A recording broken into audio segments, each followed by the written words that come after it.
The iPhone 16 Pro Max boasts the largest display ever in an iPhone at 6.9 inches as well as the longest tested battery life of any iPhone yet. We also appreciate the camera upgrades and camera control button, but Apple Intelligence lacks that wow feature for now and the charging speed could use a boost.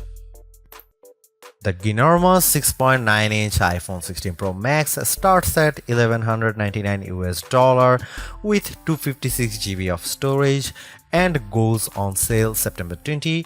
You can upgrade to 512 GB for $200 more and another $200 will get you 1 TB. I have been a Pro Max user for years since the iPhone 11 Pro Max, but after testing the new iPhones, I'm actually torn about the iPhone 16 Pro Max.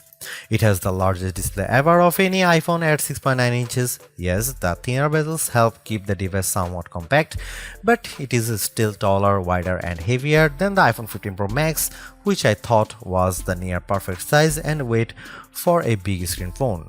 I have gone from feeling like I cheated the system to feeling slightly cheated. This might be an unpopular opinion, but I think the new Pro Max is a little too big, at least for my hands. It's more of a stretch now to do simple things like scrolling through web pages or TikTok, and once you put a case on your iPhone 16 Pro Max, it's like a mini tank. The good news is that the Pro Max is built to be more durable. In addition to having a titanium band, Apple claims that the improved ceramic shield display on this model is 50% tougher than the last generation. We can't drop these units, but on paper it's encouraging. The iPhone 16 Pro Max comes in 4 colors: titanium white, titanium black, natural titanium and desert titanium. Our iPhone 16 Pro came in the natural, which looks fairly modern, but I prefer the desert color as it pops more. The iPhone 16 Pro and Pro Max displays don't get any upgrades in terms of brightness or refresh rate, but they are still among the best OLED panels on a phone. The only main difference is that the screens can scale down to a minimum of 1 nits, which means you can use your phone in bed without disturbing anyone else and get an even dimmer alarm clock.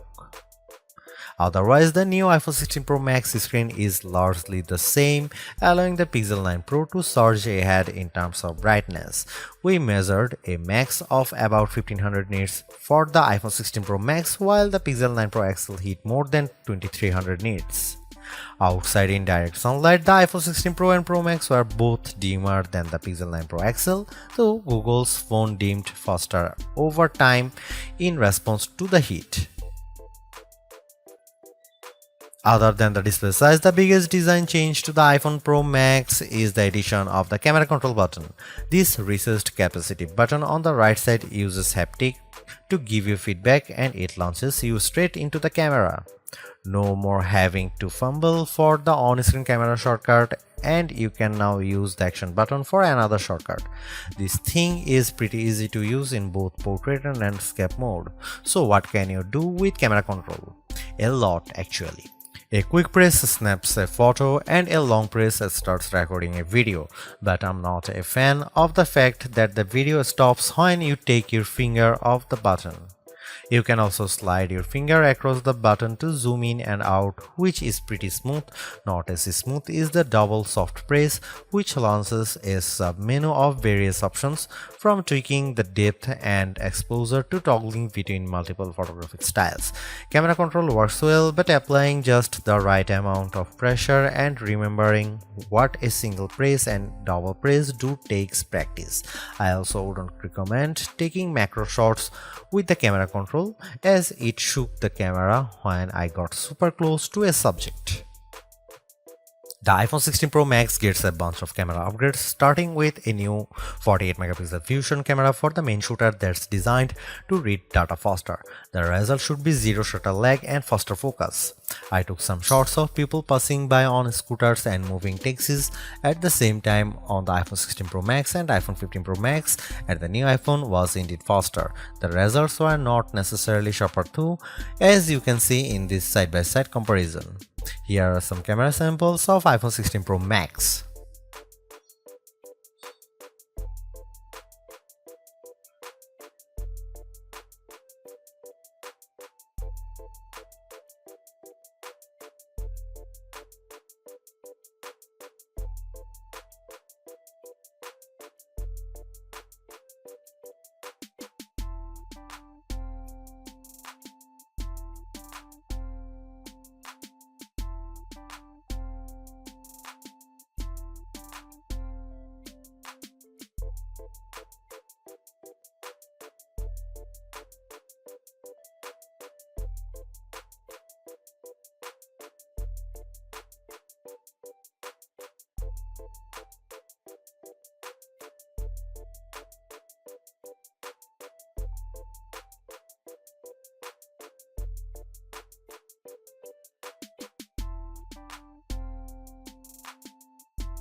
The iPhone 16 Pro Max is indeed an iterative upgrade, and maybe it wouldn't feel that way if Apple Intelligence was available today along with all the promised features.